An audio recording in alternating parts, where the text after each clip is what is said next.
नमस्कार। मैं ज्योतिष विज्ञ आर के मिश्र भागलपुर ज्योतिष व शोध केंद्र की तरफ से आप सभी ज्योतिष के प्रेमियों का हार्दिक अभिनंदन करता हूं। मेरे प्यारे ज्योतिष प्रेमियों, आप सभी ने ये अवश्य सुना होगा कि ग्रहों की स्थिति यदि शुभ हो तो वे कभी बुरे फल नहीं देते, किंतु हर समय ऐसा नहीं होता है। इस संदर्भ में आपने ये सुना होगा कि ग्रह कोई भी हो, यदि वो उच्च के होकर के जन्म कुंडली में विराजमान हो तो वे शुभ फल ही देते हैं। वे मित्र राशि में हो या फिर स्व राशि में हो तो वे हमेशा शुभ फल ही देते हैं। ऐसा आप सबों ने जाना, समझा और सुना है।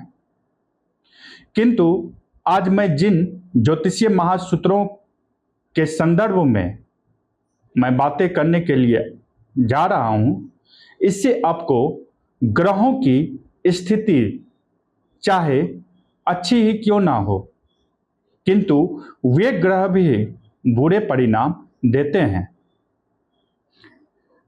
इन सूत्रों से, इन रहस्यों का आपको पता चलेगा कि ऐसी कौन सी स्थिति है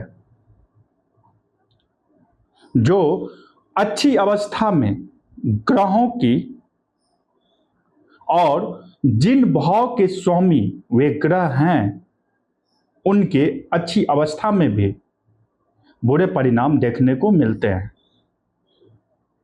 मेरे प्यारे ज्योतिष प्रेमियों, ये सूक्ष्म स्तर पर की जाने वाली ज्योतिषीय क्रियाएं हैं। वह ज्योतिषीय विश्लेषण जब सूक्ष्म स्तर पर की जाती हैं तो हमें इसके बारे में पता चलता है।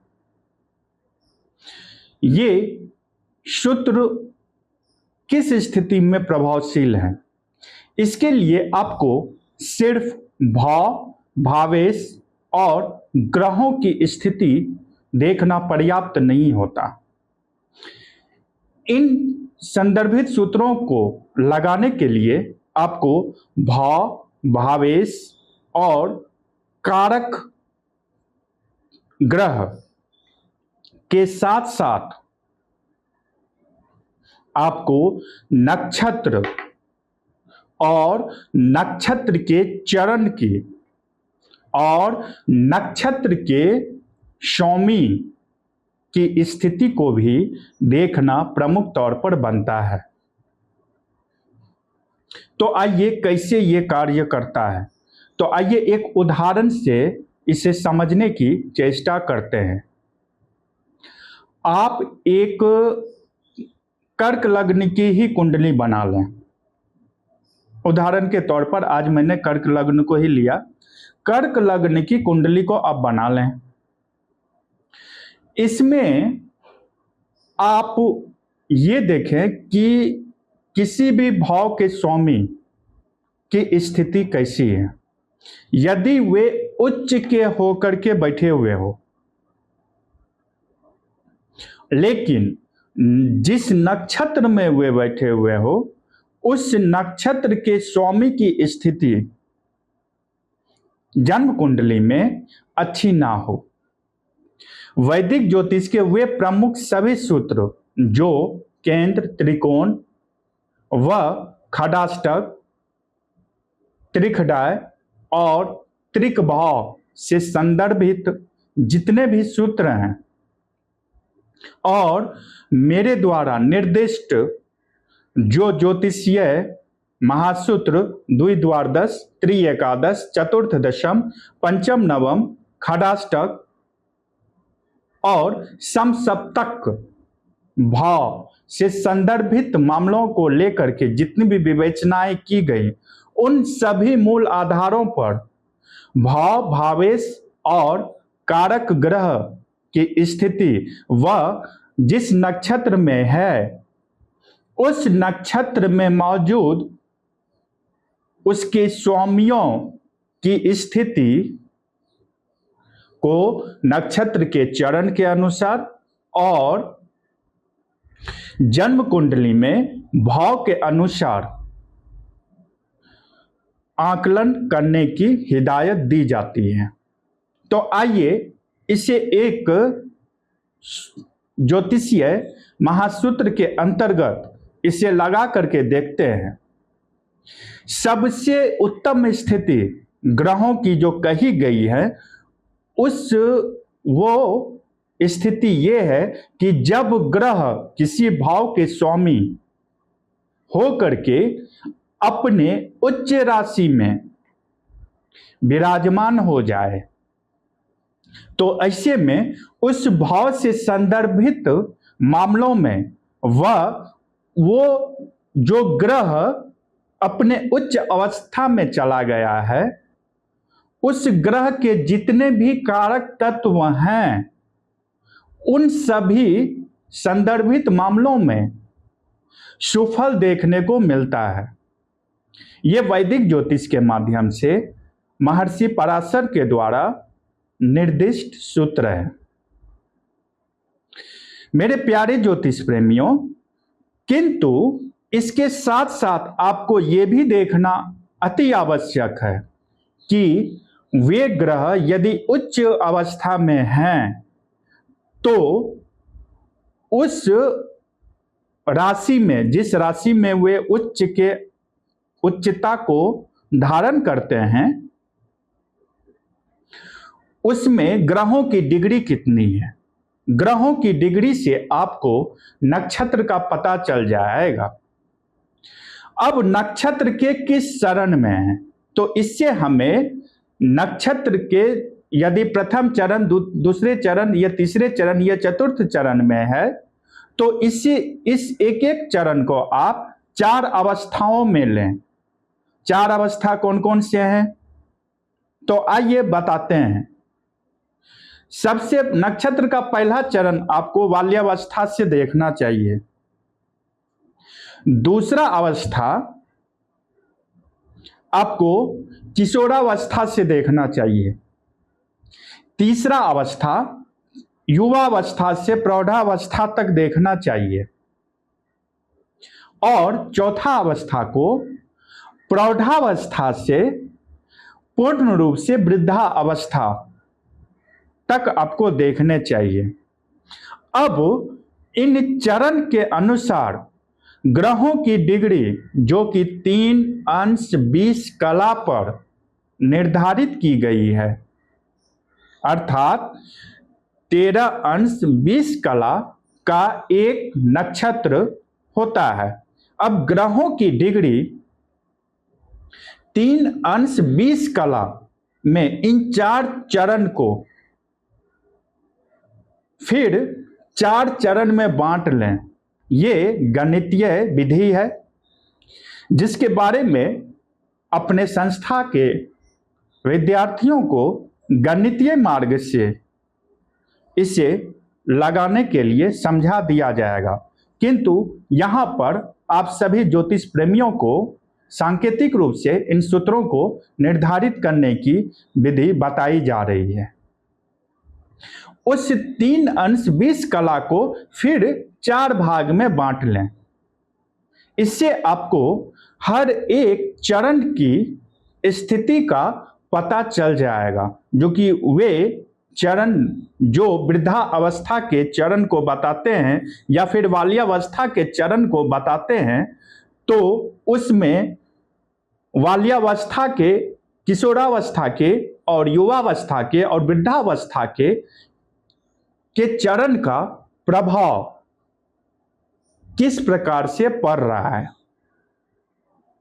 अब ये देखिए इन ज्योतिषीय महासूत्रों के अनुसार कि ये तो एक सूत्र हो गया जिसमें कि व्यक्तिगत भाव और विचारों की बातें और स्थितियों की बातें स्पष्ट हो जाती हैं। अब दूसरा सूत्र ये लगाइए उसके साथ साथ कि वे जो नक्षत्र हैं उसके स्वामी की स्थिति कैसी है। समझ गए। दूसरा ये देखिए कि उस नक्षत्र के स्वामी किन किन भावों के अधिपति हैं। अब आइए ज्योतिषीय महासूत्र पर। मैंने आपको कहा कि एक कर्क लग्न की कुंडली को बना लें। उदाहरण के तौर पर हम सप्तम भाव को लेते हैं, तो इसमें हम पाते हैं कि सप्तम भाव जिसमें कि मकर राशि है, जिसके स्वामी आपके शनिदेव हैं। शनिदेव यदि अपने उच्च अवस्था में हो जाएं तो उच्च, अब देखना होगा ये कि उच्च अवस्था में शनिदेव हैं, किंतु उच्चता को कब कब वो धारण करते हैं, इसे भी हमें देखना चाहिए।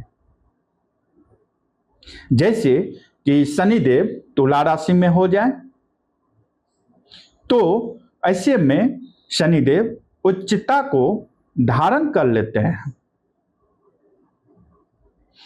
इसमें से चौथे भाव में यदि शनिदेव हो तो वे उच्च के हो जाते हैं। उच्च होने के एक और सिद्धांत हैं। जैसे कोई भी नीच राशि में कोई भी ग्रह चला जाए लेकिन वो वक्री अवस्था में हो जाए तो वे भी उच्च के ही परिणाम देते हैं। अब आते हैं एक उदाहरण पे। इस उदाहरण को यदि हम प्रयोग करें तो आपको अन्य भावों पर स्पष्ट तरीके से लगाने में आपको बेहद ही सहायक सिद्ध होगा। मेष राशि में शनिदेव नीच के माने गए, किंतु वैदिक ज्योतिष सूत्र के अनुसार यदि ग्रह वक्री हो जाए तो वे नीच के भी राशि में होने से, वे वक्री होने के कारण उच्च के परिणाम देते हैं। किंतु इसे और स्पष्ट तौर पर समझिए। शनिदेव यदि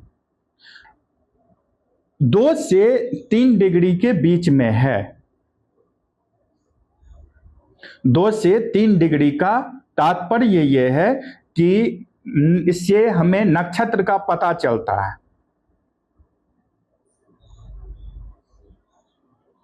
2 से 3 डिग्री के होने के कारण